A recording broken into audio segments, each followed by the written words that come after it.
Hello, everyone, and welcome for lecture 9. A pretty long lecture, I would expect, because we're going to talk about thunderstorms as the main part of this lecture, but then after we'll follow with tornadoes and hurricanes. And so, in fact, I forgot, I just realized to place tornadoes and hurricanes in the title, but we're going to talk about cool stuff for this lecture. So I imagine that it might take maybe an hour and a half or more or less for the lectures divided in 4 or 5 videos. But again, I think it's to talk about cool stuff. Thunderstorm first, the different type of thunderstorms. Then we'll talk about tornadoes, which luckily we don't really have in California, and hurricanes, which also luckily we don't have in California, but both happens. I mean, the three in fact topics happen in the US at different places. Before we start, the usual joke. At this point, the question is, what does a storm wear under its pants? It is thunderwear. Yes, I know it's part of the topic, at least it's a thunderstorm, and that's in fact the topic of today with the definition of what's a thunderstorm. It's just a storm that generates thunder, okay, with lightning, with very high wind, and usually heavy rain, possibly hail. So usually this kind of whether you don't want to be outside, for those who likes to take picture, those are very great weather events to take picture of. But again, not the place. I mean, not the kind of weather that you want to be under. Otherwise, you might end up being very, very wet. So it's interesting to note that those thunderstorms happens mostly in the cloud, in particular for the lightning. 80% of the lightning that happen during those storms happen between clouds. As you can see, from cloud to cloud, from the top part of a cloud to the bottom part of a cloud, and 20% is only kind of reaching the ground. So a lot of the lightning happens up there, a little bit touch the ground. And sometimes when you look at those thunderstorms, you are able to see those cloud-to-cloud lightning, where you kind of observe some lightning just crossing the sky but not connecting with the ground. Sometimes you don't because of the cloud cover, but just to let you know, yeah, it's like iceberg. The major part of it, it's hidden. It's really not close to us. So thunderstorm is something that is worldwide. We'll see a lot of figures on this slide, but from the top one, you have a distribution of thunderstorms happening in all the US with a scale. And so when you're yellow, red, and even dark black, sorry, you have a very high frequency of thunderstorm. And you can see that Central Africa is potentially the place where we observe most of the thunderstorm happening. The gray part, as you can see, are lacking. We tend to lack data at this point, and so this is why we have this gray part, gray or white itself. But you see that the US has a pretty high potential of thunderstorms, and of course, most of the continent are dealing with lots of thunderstorms, and it's not something that happens too much on the sea. Mostly it's a land type of weather event. It's estimated to be almost 14.5 million thunderstorms every year worldwide, mostly happening during spring and summer. As we can see, the distribution in the US tend to be slightly different from where you are. It will be during late summer, mostly on the eastern and mid part of the US. On our side, in the coast, and in particular California, the major part of the thunderstorm would be observed during February, April. That's about where we observe the most. In Central Valley, March, April are the best season. If you go more south, a little bit more in September around the Trans Mountain and the north part too, but majorly for us on our side, it's during March, April, the best period, happening a lot of time in the afternoon or evening hours, because you need to have to accumulate some warmth and some humidity also. And you see that we do observe thunderstorm, but the western side of the US, California, and all the other states are not the place where you observe most of the thunderstorm. If you really want to be in a place to observe thunderstorm, go to Florida. It's just crazy. And then the distribution vary. it depends on the location, but you see that we have some places with a tendency to be more daylight thunderstorm, and other places in majority that tend to be more nighttime thunderstorm. Again, with the accumulation of the heat, the humidity, and especially a difference in electricity, because in fact, thunderstorm is due to discharge of electricity. How is that happening? Well, in fact, the cloud in itself, when we are forming the precipitation, which was our last topic, the formation of precipitation in a cloud will drive the separation of positive charge. From the base of the cloud, that tend to be positive, that will be negative, so up right here. Usually we start with a negative charge on the lower part of the cloud where the condensation start to happen on the CCN, and then has just because of a wind updraft moving toward the top of the clouds, the precipitation is growing, either the droplets or the crystal is growing. And in general, if there is, especially in our latitude, we tend to be not too much in warm clouds, but in cool clouds. So that means that we have a warm base and a cold base and a cold top part. So we're starting with some liquid droplet that will be going into the ice phase, the solid phase. And during this differentiation from the liquid to the solid, in fact, we have the change of phase. We start with liquid droplets being negative at the bottom part of the clouds, and the crystals that will be growing on top of the clouds will be, in fact, creating the positive charge. And this separation will create some electrical tension that will, in fact, linked to the discharge that will happen, which is just the positive, the negative and positive connecting together. So that is why we observe this charge separation. So initially, as mentioned, we start with a positive and with the updraft, and the formation of the ice crystal on the top of the cloud will be forming those negative charge, and this separation of charge, those two different type of charge, will be at the core of the formation of the thunderstorm. Let's look at this little video to explain it to you. Thunderstorms are caused by small electrically charged particles. As water molecules in the cloud are heated and cooled, they move up and down against each other. There is a separation of charge, forming two poles within the cloud. One part becomes negatively charged, and the other part becomes positively charged. Objects on the ground then become oppositely charged to the lower part of the cloud. This imbalance tries to resolve itself by passing current between the differently charged poles. Charged particles always flow in the direction where there are less particles of the same charge. This results in a lightning bolt. Sometimes the bolt will carry a positive charge and sometimes a negative charge. At first, there is a bolt which is invisible to our eyes. When the invisible lightning bolt gets close enough to the ground, there is a powerful discharge of energy. So powerful, in fact, that it results in an electrical arc. And this is the lightning bolt that we see. The electrical arc of the lightning bolt heats the surrounding air to extreme temperatures.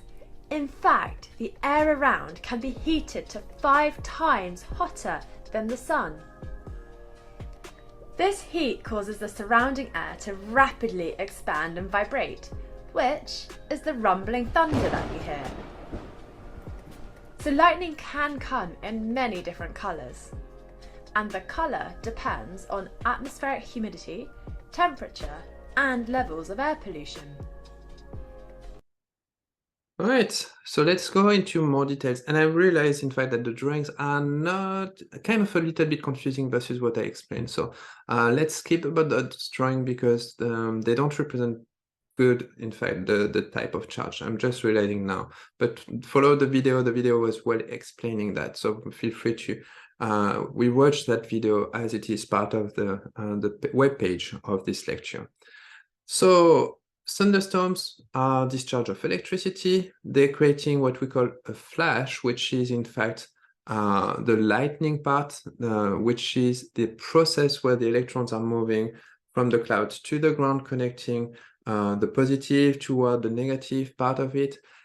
Do you think it's possible to have a thunder without lightning? Can you observe this? Can you hear the sound without observing the lightning happening?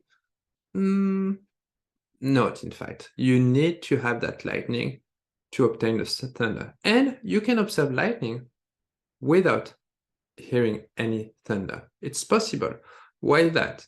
Well, if we look at lightning, hear the thunder right here. What happened is that during the lightning, with this discharge locally, the air temperature raised up, and not by a little. It's raising up to 33,000 degrees Celsius. It's very high. It's about 4 to 5 times the temperature of the sun.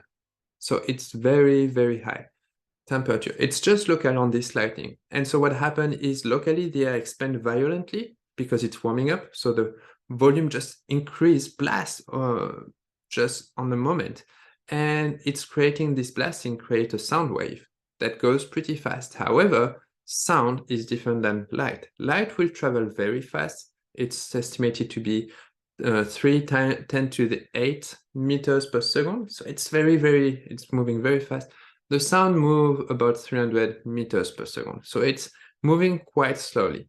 And in fact, there is a difference between the sound and the light that we observe. We will always observe the lightning first happening, and then the sound may come after. The thunder may come after. We estimate a time lag, depending on if you use the mile or kilometers. If you're using mile, you have to count 5 seconds. Every 5 seconds, you're counting between seeing the lightning and hearing the thunder, it will be a mile.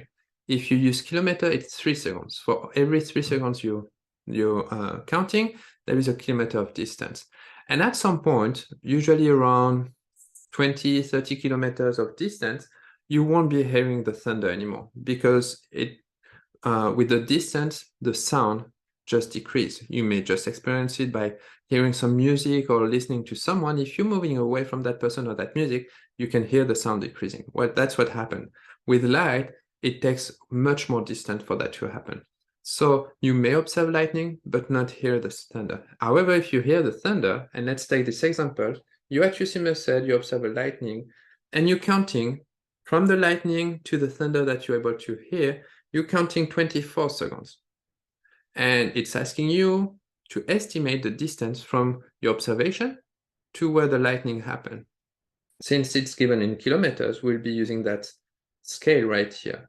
And so we are dividing the 24 seconds by 3 seconds per kilometer, which is the amount of time that will take for the thunder to be moving, the wave to be moving. And so if you divide 24 by 3, that's giving you 6 kilometers. Oh, sorry, my math are pretty bad. 8 kilometers, my bad. So 8 kilometers, we are right here in Merced. So in this situation, 24 seconds, the lightning happened over the town of Merced, okay? That's how you would be doing it. You just have to divide the time by 3 if you're speaking in kilometers or 5 if you're speaking in miles. To end up this story about thunderstorm, what do we need to make a thunderstorm? Why is that happening? In fact, you need 3 major ingredients. You need the fuel, the energy, and this is provided by the moisture. You need to have moisture in the air. You need to have lots of water vapor. You need to have a high dew point, which is at least above 50, 55 degrees Fahrenheit. And ideally, this moisture comes from sources such as large bodies of water, large surface of vegetation, lots of irrigated region, such as here in the Central Valley, we have a lot of crops being irrigated, or sometimes remaining of a previous storm. So this is the first major essential ingredient. Then you have the fuel, you need the engine. The engine will be in fact an instability. We just talked about it. Large instability will create updraft. Remember, instability means that you have a lot of convection. The air is being lifted because it's warmer than the environment.